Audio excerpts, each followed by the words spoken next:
yes, let's do that. Hello. Hello. Welcome to the Bethlehem Hotel. I am your concierge. My name is Alfonse. Now, unfortunately, legally required, I must kind of clarify that last statement. When I say the Bethlehem Hotel, I actually mean my home. And when I say concierge, I actually mean homeowner. And when I say Alphonse, I actually mean booze. But it just doesn't sound as debonair, does it? No. Oh, no, won't have that. So legality's out of the way. Yes. Now, let's see. There's quite a lot of you. Oh, I don't think I have a room for you all. I've said that before. What's that? You're not here. Sorry. What name is the booking under? No, you're not here for a booking. Oh, okay. You're here for the story, aren't you?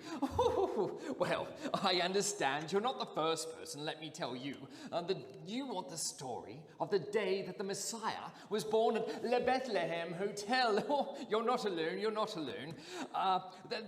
I know that needs to be a slogan on our pamphlet. I told Deirdre, but she said it's very hard to make pamphlets without the printing press, and hasn't been invented yet. Okay, you want to know the story. But you're not around here, are you? Not geographically or chronologically. I think I need to set the picture before we get into it. Now, it's the time of the Roman Empire, and yes, I'm going to do that hand action a bit. I like it so much. It just adds a little flourish, doesn't it? Well, this was at the time of Caesar Augustus. He was the emperor, and after a bit of a turbulent time surrounding the death of his dad, it was a little bit stabby. Augustus, though, has brought peace. They call it Pax Romana, and so peace in the Roman Empire. So that was lovely, kind of. Now, one of the things that Augie did was that he deified his dad. He said Julius Caesar was like God. And what that meant is that he was able to call himself son of God. The Emperor Augustus had names like Saviour and Ruler and Son of God and Father of the Fatherland and Big Kahuna. Oh, you understand, you get the idea. Well, Caesar Augustus decreed that a census would happen. And that had a big effect on us all. Yes, should have said that straight away. You might not have picked it up because of my accent, but I'm actually Jewish. I know, I don't quite sound it. The reason for that is it's hard to do a Jewish accent without sounding racist. So here we are. Anyway, so the census was decreed. And what is meant is that all the Jews needed to go to their place of origin. The goal of the census was to formalize taxation and military service. Now, as a Jew, I was exempt from the military service, yay! But I was not exempt from taxation, boo. So I still needed to pay my taxes. Now, us Jews were not a fan of the census. No. It reminded us that we were dominated by the empire that we disagreed with. It reminded us of the collars around our neck, and it was another little slap in the face by our Roman rulers, like they were reminding us that they were Simon and we had to do what they says. But then neither of us were a fan of being on the wrong side of a Roman soldier's sword, so we kind of did do what they said. So we all had to go back to our birthplace of origin to register. Now, thankfully, I am Bethlehem, born and raised in this countryside. I spent most of my days, so I didn't need to go anywhere. Now, I would like to say that Bethlehem is a cosmopolitan marketplace of ideas, a bustling hypercenter of culture and civilization. But you've seen it on the way in. It's kind of not. Your archaeologist tells you that there were only about 300 people in town, and they would have been about right. We're not the city of Jerusalem, but we're only a 25-minute Uber ride from there. I mean, though they're quite hard to find, not being invented yet. So we are less of a city and more of a village. But we are known as the town of David. Yes, you would have seen it on the sign as you went in. Bethlehem, the town of David. I mean, that's what it is in Luke 2, verse 4. And and it's kind of like our village logo, and what we're known for, the town of David. But there was nothing quite royal about us. I mean, apart from my royal suite. Yes, it has a basin of water. I put it there every morning. So, the census is decreed, and what is meant for us as concierges, homeowners, for hotels, homes, in Bethlehem, was that it was bustling. It was boom time. There were more people at my village than I had ever seen before in my long, illustrious career as a concierge. It was like ancient Near East Woodstock. Le Bethlehem Hotel was bursting at the seams. We were packed, busier than the airport just before lockdown, busier than the line for COVID testing this week, busier than at Coles when the toilet paper comes out. Yes, we're back there. It is very busy. Busiest season I've ever seen. I mean, at that time, I once went to get some flour for my flour pantry in the shelf, and there was little Romeo having a little snooze. Little toddler in my thing. There were so many people everywhere. Well, that was when Mary and Joseph arrived at our reputable establishment. And Joseph and Mary lived in Nazareth in Galilee, but they had to register in person in Bethlehem. And that would have been, and this was long before there was a possibility of postal votes or internet registration. I mean, one person tried homing pigeons, but that didn't quite work, and they just kept flying away. So they had to go 158 kilometers from Nazareth to Bethlehem, which is the same distance from Kingsgrove to Nowra, except you're walking with a donkey, with a 9-month pregnant wife. Oh, that would have been difficult. No time records were set. Oh, no, no, no. Some say that Mary wasn't needed on the journey, but I say if Mary was about to blow like a 4-year-old presented with a birthday cake with candles on it, I, as Joseph, would want to be there too. And women had to pay Roman taxes as well after the age of 12, so she would have had to gone. That is when the scandal comes into it. Oh, my stars and garters. See, a lot of people talk about the scandal of the cross, but what about the scandal of the birth? Mary and Joseph come to my doorstep, and Mary was very pregnant. She was about to pop like a Mentos in a bottle of Pepsi, she was. A pregnant mother and an expectant father. But the underground network of Bethlehem concierges had been chatting.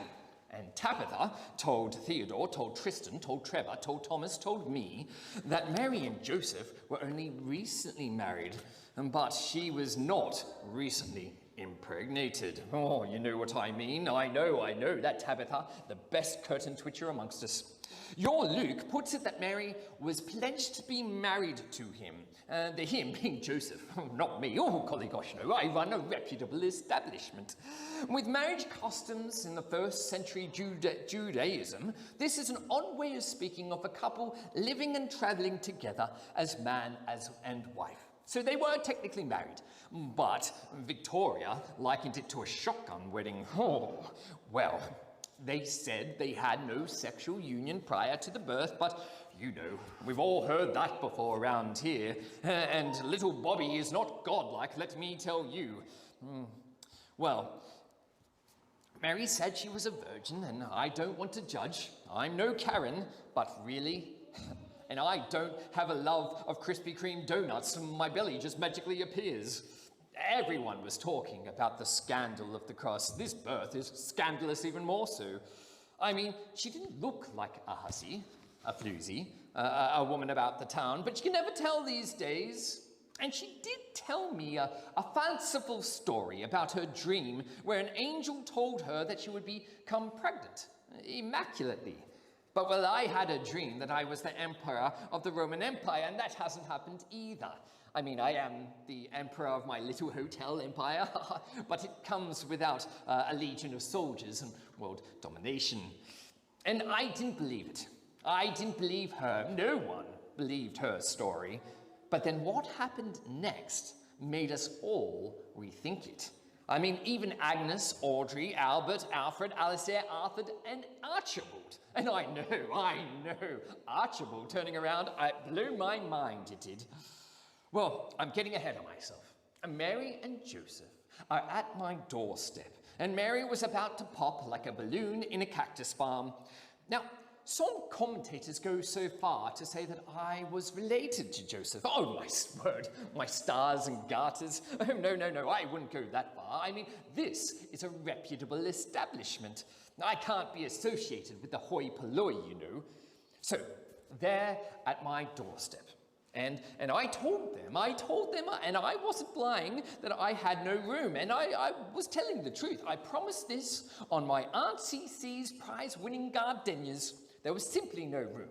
We were very fully booked. I even found Rupert sleeping in the bathtub. Oh, but to be painfully honest with you, even if we had room, I'm not sure I would have said it.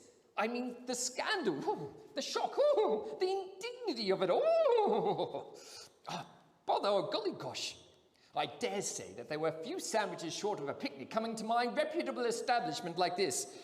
You see, well, it wasn't till much later that Marjorie told Margaret, told Matilda, told Miriam, told Milton, told Mildred, told Montgomery, told Maud, told Madeline about Isaiah 7, verse 14. I'd forgotten it. Therefore, the Lord himself will give you a sign. The virgin will conceive and give birth to a son, and will call him Emmanuel. I mean, honestly, you couldn't have expected us to believe this. She was a Galilean girl, and she wasn't even from the holy city. But if what she said was true, then, well, I mean, everything else makes a lot more sense. A virgin giving birth had never even happened before. No one had even thought it was possible before. It hadn't been mentioned anywhere except in the Old Testament. And the word in Hebrew here truly meant virgin. So it was actual, not a metaphor for something else. Bother. I've lost my place. Okay, so Mary and Joseph are at my doorstep, and there's no room at Le Bethlehem Hilton. I mean, they could have booked, but the lines were down, not being invented yet. Now, all the other rooms were taken. I tried to persuade Victor and Victoria to trade places. However, they were not interested in doing so. There's something about a disreputable situation, and I said, no, poppycock, I said. This is a reputable establishment. So what was I to do? Well, the way our houses are built is that you have the living space on top, and the lower level beneath is where the animals stay at night. And we bring them in at night, and that's where they sleep. Well, with Mary about to blow like a 5-year-old holding a dandelion, I couldn't just voice them on the street. So I moved them into the stable. Now, Charles told Clarence, told Cordelia, told Camellia, told Cecil, told Cyril, told Caroline, told Clementine, told Claudette, told Charlotte, told me that you have this idea that the animals would have been in the stable at the same time as the birth of the baby. Oh, poppycock. Etiquette dictates that the animals must first be removed before humans accommodate. But there was a downside to staying in a stable. I mean, the animals had no separate lavatory to go to for the expulsion of waste. They kind of did it where they stood. And my stable manager is of impeccable cleanliness, and he attempted his best. And by stable manager, I mean me, but you really can't clean decades of donkey manure out of a stable that quickly, and there was a bit of a stench, and when I say a bit, I mean quite a lot. And this was before the time of Pino Clean, am I right? So I moved them to the stable, and it was lucky for them that I did. Mary was about to blow like a grenade once you've taken the pin out, and it wasn't long before we heard the cries of a newborn baby. Next problem was to where to put the little tyke. We couldn't just put him on the ground. That would not have been hygienic at all. Did you know what had been on that ground? I tell you, this is before disinfectant. So I put him in the manger. Now, we say manger, but it's a little bit more like a feeding trough and cut out of stone. And I know what you're thinking. That's not quite soft for a newborn baby's soft head, is it? No. I put hay in it. Yes, new hay, not soiled or used at all. And that was what that little baby had for a bed. And then he was wrapped with swaddling cloths, as we call it. But this is a common way of looking after babies that you do even now. So, the mysterious baby was born. But that's not where the story ends. Oh no, oh goodness gracious no. That's when the shepherds brought even more disrepute to my reputable establishment. You see, shepherding was a despised profession in the ancient world. They were poor peasants who hired themselves out to support their families. And shepherds, well, we don't normally accept those type here. Like I've been saying, we are a reputable establishment, but they wouldn't hear it. No, no, no. Well, also, the shepherds didn't quite come through the front door, did they? No, they went around the back to see the baby. And shepherds, they would have been at home in the stable. That stench my stars and garters. Now, I didn't talk to the shepherds myself, but Hector told Henrietta, told Harriet, told Hubert, told Herbert, told Hamish, told Horatio, told Hugo, told Harold, told Humphrey, told Harry, told Hermione, told me that the shepherds were looking after their sheep that night, when suddenly, out of nowhere, a host of angels appeared in the nighttime sky and told them about the birth of this baby. Astounding. Mind-blowing that the first people to hear about the birth of this baby was not religious luminaries or political power brokers, but lowly peasants. But then David was a shepherd, and the baby grows up and says that he is the good shepherd. So it makes a little bit more sense, doesn't it? This role seems to have a soft spot in God's heart, if you ask me. Maybe that's part of why they were chosen. And one of the angels told the shepherds and said this, "To you is born in the city of David," that's Bethlehem, that's our slogan, that's us, a Saviour who is the Messiah, the Lord.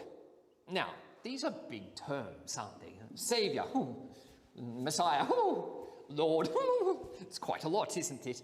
But then, what if it was true? Oh my gosh, my golly gosh. Well, the term Messiah means a lot to me as an ancient Near East Jew, but it probably doesn't mean that much to you. Messiah means anointed or chosen one, but in the Old Testament it has a lot more depth of meaning. For us Jews, the Messiah was the one who would bring fulfillment to all the covenants of the Old Testament. So that is the Noahic, the Abrahamic, and the Davidic. The angel was saying this, that this little baby was that Messiah, the Messiah that we had waited thousands of years for, and the Messiah that would crush the serpent's head in Genesis. The Messiah was Redeemer and Saviour with the flood of Noah. The Messiah was interceder and sacrifice through the time of Abraham. And the Messiah was lawgiver and priest through the time of Moses. The Messiah was suffering servant in Isaiah, and shepherd and security in Micah, fulfillment of God's promise to all the nations, not just the Jews in Amos. He was the Son of Man in Ezekiel. He is the cleansing agent who would bring healing in his wings in Malachi. And the Messiah was born in my hotel. I know, birthplace of the Messiah. I need to get that printed up somewhere. I do need to talk to Deirdre about that. I mean, what the angels told the shepherds reinforces what Marjorie said about the Isaiah passage about the virgin birth, that this little baby was the Messiah, the Saviour of the world. But I know you're thinking what I've been thinking. The king should not have been born in a stable. Now, I mean, don't get me wrong, this is a reputable establishment, but the stable? He should have been born in a palace, draped with purple, and had a golden cradle rocking him to sleep in. But his first breath was not clean royal air, but rather of effluent infused stench. Queens did not bounce him on their knees. Royal dignitaries did not line up the door for him to see, but instead he got a cow and shepherds. Instead of a heaven-sent warrior on horseback ready to annihilate the Romans, which is what we thought the Messiah would be, the Saviour, the Lord, enters human stage as an infant gurgling in an animal feeder. I even heard from Sebastian, who told Sylvia, who told Stuart, who told Sybil, who told Sterling, who told Sabina, who told Spencer, who told me that this little baby boy, when he was a toddler, was visited by wise men from the east, who travelled many years to go and find him and gave him gifts. They treated him as a king, but not many others did. Oh, that is not my story to tell, of course. I wasn't there, but if it was, I would have been amazed, astonished, astounded. And then if you think about it, with the wise men and the shepherds, it's like God had both parts of humanity there kneeling at the same Messiah, at the same baby. Rich people and poor people alike were at the birth of this child. If this is actually the Messiah, then the birth kind of says something about him. It says that this Messiah, this king, is for everybody. Not just nobles, dignitaries, knights, aristocrats, lords, ladies, barons, baronesses, earls and dukes, no. But rather, this Saviour is for everyone. Everyone can gain access to him. He's not holed up in massive gates with centurions and spears. No, he's available to us all. See, the Saviour, the Messiah, the Lord, was born humbly in a stable with shepherds and a scandalous couple. But that kind of points to something about him. That this is a humble king, a king for everyone. The little baby is the Saviour, is the Messiah, is the Lord. His humble audience pointing to his humble method, but it raises a question, and one that we must assess every Christmas. Is this your Saviour? Is this your Messiah? Is Christmas just an opportunity for prawns and gift giving, or is there something more into this little baby that was born? Well, that's my story. I hope you liked it. Can I convince any of you at all to stay at my reputable establishment, which I hope I have established? No? Well, maybe next time. Oh, I hear Deirdre calling me. I'd better go. Enjoy your visit to Bethlehem, and please do us a favour and give us 5 stars on TripAdvisor. That would be lovely. Cheerio.